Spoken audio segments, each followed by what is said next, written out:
In the first reading today, we hear of this story of Elijah who is waiting for God to pass him by. He has this conversation with God to begin with, which implies that God is right there, but that still God's going to pass him by in a little bit. And so he hears strong winds and crushing rocks. He hears earthquakes. He hears fires. And he knows that God's not in any of those things, but he hears this last little thing, a tiny whispering sound. And it's the tiny whispering sound that Elijah falls to the ground. So obviously, English is not the original language that it's written in. The original language makes it sound more like a deafening silence. So I've never been in one of these rooms, but you can. They have rooms where they have soundboards all the way around, and no sound goes in there unless you're in there making a sound. And people will say that it's sickening, right? To have nothing but your own heartbeat in your ear is the only sound that you would hear. And it's disturbing to us. We're constantly filled with sounds, right? So it was actually in the absence of a sound that Elijah realizes this is God. And he falls to the ground. Soon we will begin OCIA here in just a couple of weeks, and one of the fundamental questions that has to be asked in that process, OCIA, for those who don't know, is formerly called RCIA. It stands for Order of Christian Initiation for Adults. It's for people who are seeking to receive sacraments as an adult, but also people who are just simply wanting a refresher on their faith. So that process will begin here pretty soon, and again, a fundamental question has to be asked in those meetings, and I think it's a question that we can kind of glance over as weekly Mass goers, as regular faithful people, and that simple question is just simply, does God exist? Right, when we think of religion and we think of divine things, we, especially as Catholics, can get caught up in a lot of other stuff, right? The Mass, vestments, the Pope, but missing out on that very foundational question: do I believe that God exists? And again, I think it's a question that we might not overlook, that we might actually overlook regularly. Do I believe that God exists? Yesterday, August 8th, was the feast of St. Dominic, and St. Dominic was the founder of the Dominican order.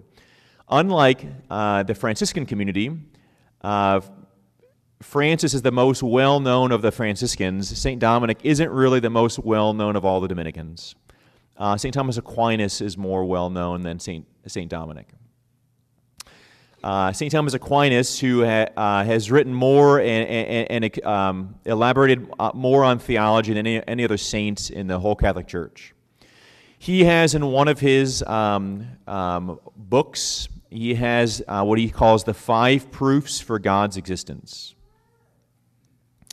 So I want to talk about that today. 5 proofs for God's existence. He makes the subtle distinction of how one reasons to things. He gives these 2 options. One is a posteriori and a priori, 2 Latin words, 2 Latin phrases. A priori proofs start with the premise and reason to the conclusion. And a posteriori start with the conclusion and go backwards. So I'll give you an example. My very first summer, I came into the church probably about this time, on a Tuesday, and if you remember, we don't have Tuesday morning Mass, and the thermostat was set at 62 degrees, which means someone probably changed it on Saturday and left it until Tuesday. I was so abundantly grateful because that week we also had a finance council meeting. And they were going to ask me, why did you do that? When I didn't. I don't know who did it. I assume it was the deacon, but I don't know for sure. Now, it happened, and I reasoned back to someone thought they were being helpful, but they weren't. That's a posteriori. I have the conclusion, and I'm going backwards. A priori was, after that, I bought a thermostat that locks. Now I know. No one will mess with the thermostat. I had a premise, and the conclusion was, the air is set at what I set it at.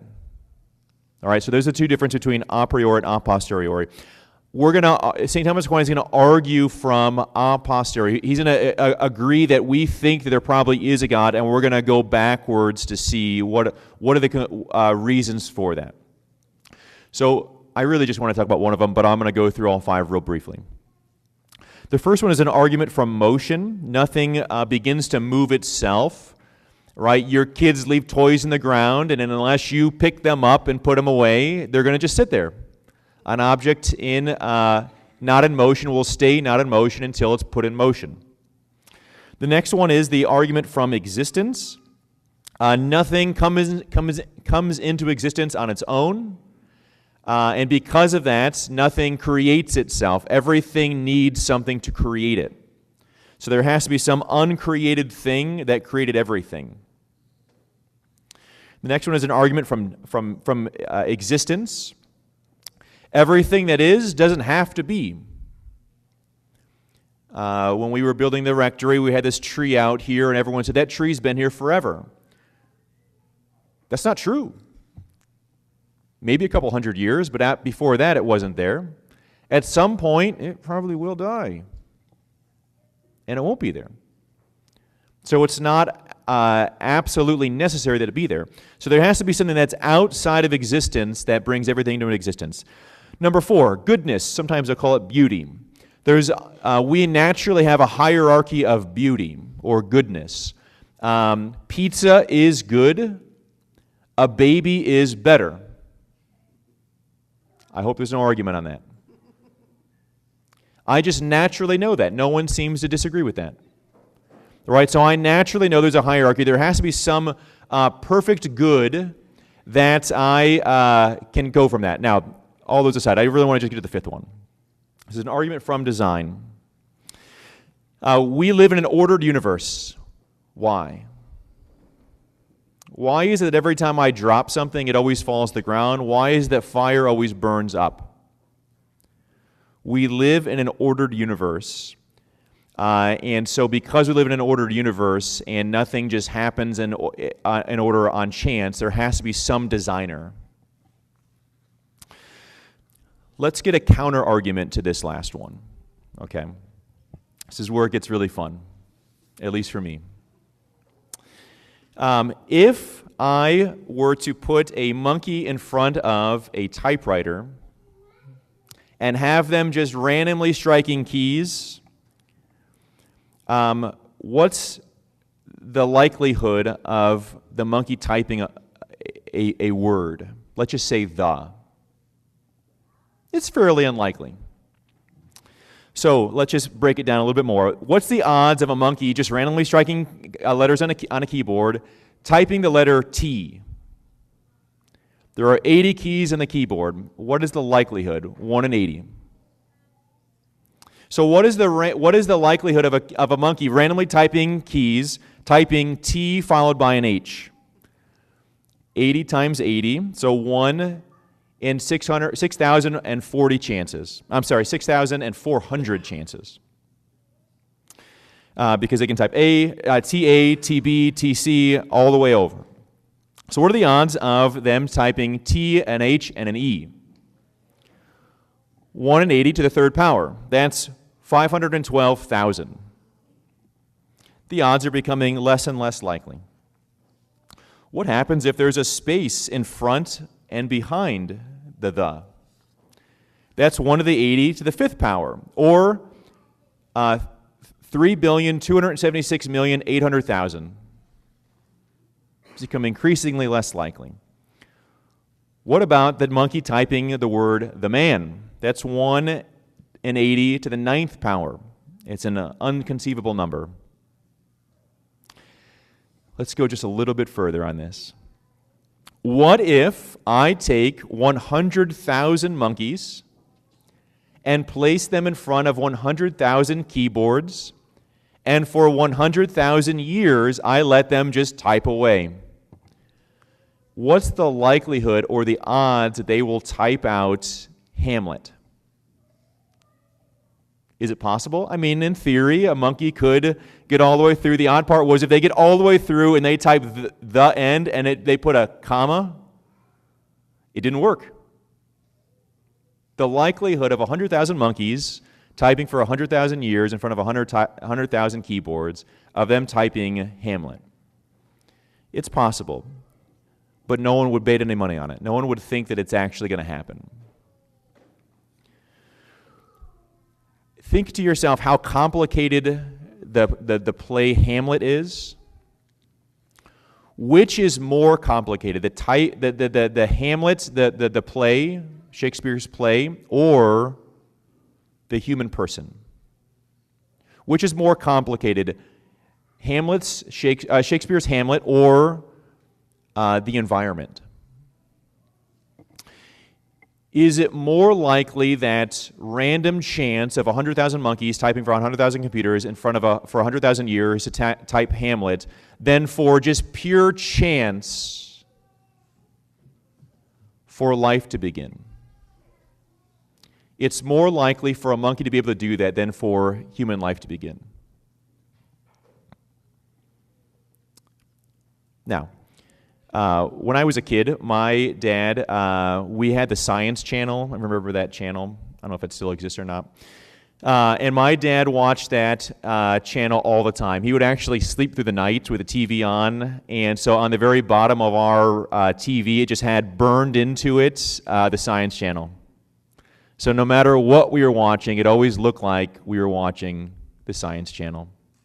And so as I got up in the middle of the night because I couldn't sleep or whatever, I watched a lot of Science Channel. I think he's a fairly famous doctor now, a scientist. His name is Dr. James Webb. He proposes that the conceivable universe is 13.8 billion years old. It's pretty old, but not unconceivable. And he estimates that Earth is 4.5 billion years old. So the Big Bang happens, everything begins to go, and for about 9 billion years, everything is just slowly coming together. Over the course of 9 billion years, comes together to where we finally have a sun and planets around it. And of all the conceivable universe, one of them begins to make life on it. Now, we have found already that there are other planets that have some like microorganisms. Actually, Mars had some dead microorganisms on it. So on top of all those things that need to take place, that planet also has to maintain it. So Mars was unable to maintain it. But Earth was. And for 4.5 billion years, it's been able to maintain life.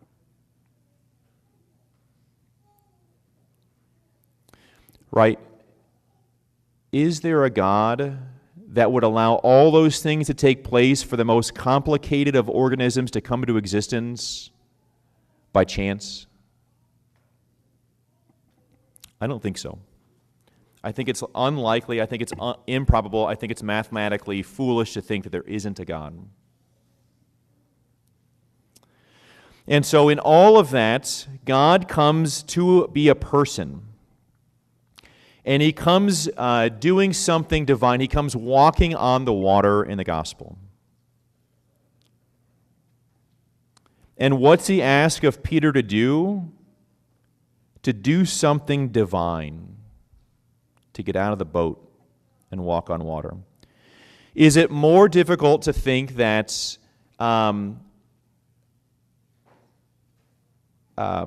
chance allows for all of existence to be than it is for a person to walk on water?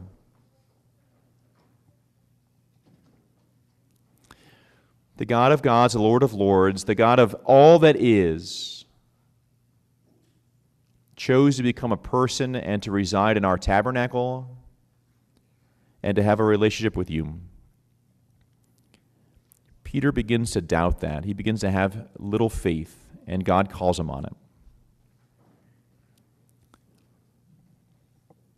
We have good reason to believe that there is a God. We have good reason to believe that there is a God that loves us.